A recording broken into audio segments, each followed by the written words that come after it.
Good afternoon, ladies and gentlemen. I'm going to speak about the third point, economic and trade relations. My presentation is divided in two parts. First of all, I will give you a brief overview about trade relationship between EU and China. And in the second part, I will speak about trade barriers. Today, China has become the world's third largest economy and the biggest exporter. And as you already know, EU is China's biggest trade partner, and China is EU's biggest source of import.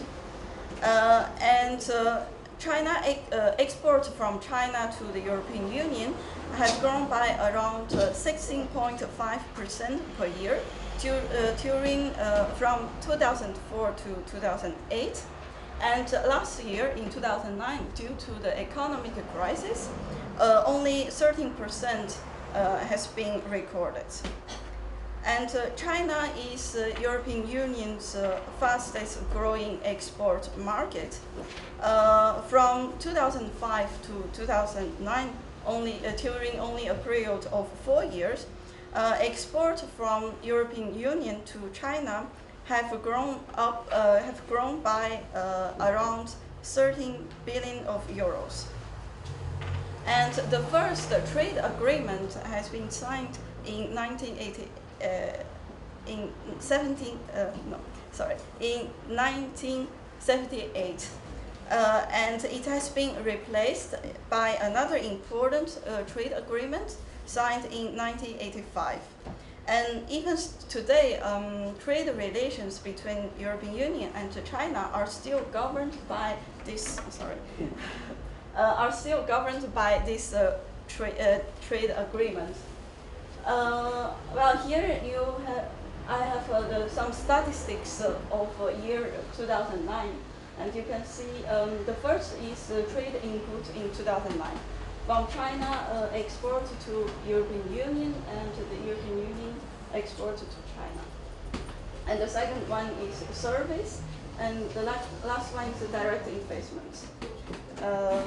So resulting these numbers, we can say that the European Union has also gained important benefits from the growth of the Chinese market.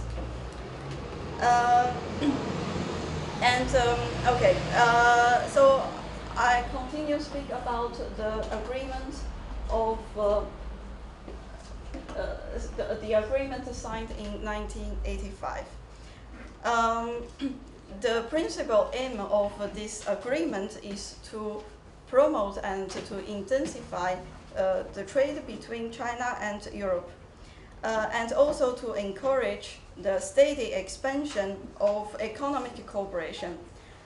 So this agreement does not only cover the trade relations between both parties, but also all programs of cooperation. And this agreement has been complemented in 1994 and in 2002 by establishing a board of EU-China political dialogue. But however, today with the fast economic growth of China, we observe that this agreement of 1985 has become insufficient to cover all trade issues. So that's why the European Union is committed to be more open on trade relations with China. For example, in 2006, European Commission had adopted an important policy strategy called Partnership and Competition on China. The main objective of this strategy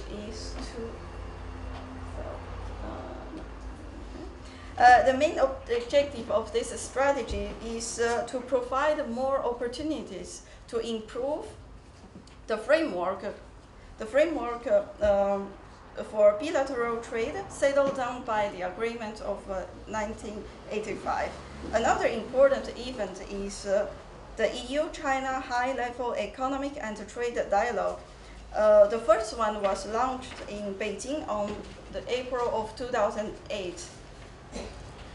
It deals with issues of strategic importance to EU-China trade and economic relation, like areas of investment, market access, or intellectual property protections. According to the database of European Union, we can observe that from 1975 to 2000, so during a period of 25 years, there are only 27 important events registered. But since China has become a membership of the World Trade Organization, in 2001, exchanges between both parties are multiplied. For example, last year, in 2009, 15 important events of cooperation and dialogues were recorded only during 1 year's time. So it's really a lot. However, despite of all this effort of cooperation, there are still trade barriers. But why are there still trade barriers? For me, here I'm only speak about two reasons. First of all, I think the trade barriers are due to the difference of culture. For example, human relations are important element in trade and economic relations. So for the Chinese company, the main question is to know how to work together with European companies, and vice versa. For the European companies, they have the same problem, how to work together with the Chinese people. Besides, due to the difference of culture, business practices are different too. The second reason, for me, I think is due to the complex legal system of European Union.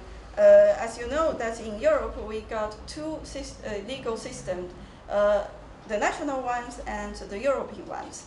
And the European ones is superior to the national ones.